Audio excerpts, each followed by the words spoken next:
In a sport that never stops moving, even MMA junkies can struggle to keep up with all the latest headlines. If you missed any of Wednesday's biggest stories, catch up with The Comeback. UFC 199 landed a new main event after an injury forced former champion Chris Weidman out of his planned rematch with Luke Rockhold.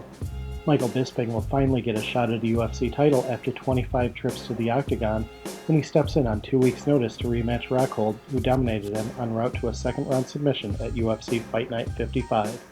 Demetrious Johnson is set to defend his title once again. The UFC flyweight champion will put his title on the line at UFC 201 when he faces Wilson Reis. The challenger is coming off a win over Dustin Ortiz at UFC on Fox 18. Though his winning streak is only at 1, Johnson's near clearing out of the division makes him as interesting a challenger as is available. Bantamweight violence is on tap at UFC Fight Night 91. Heavy-handed John Lineker will look to run his overall winning streak to 5 with 3 straight at bantamweight when he takes on Michael McDonald in the card's co-main event. A UFC Tonight report claimed Christiane Justino would fight in the UFC octagon for a second time at UFC 201. Cyborg immediately took to Twitter to shoot down the reports, stating she would instead defend her Invicta FC title in her next fight.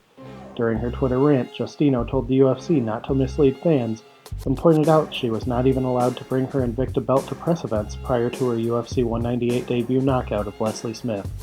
And that's a comeback for Thursday, May 19th. For more on the latest news in MMA, including an agreement for a kickboxing fight with MMA gloves in Bellator, check out MMA Junkie.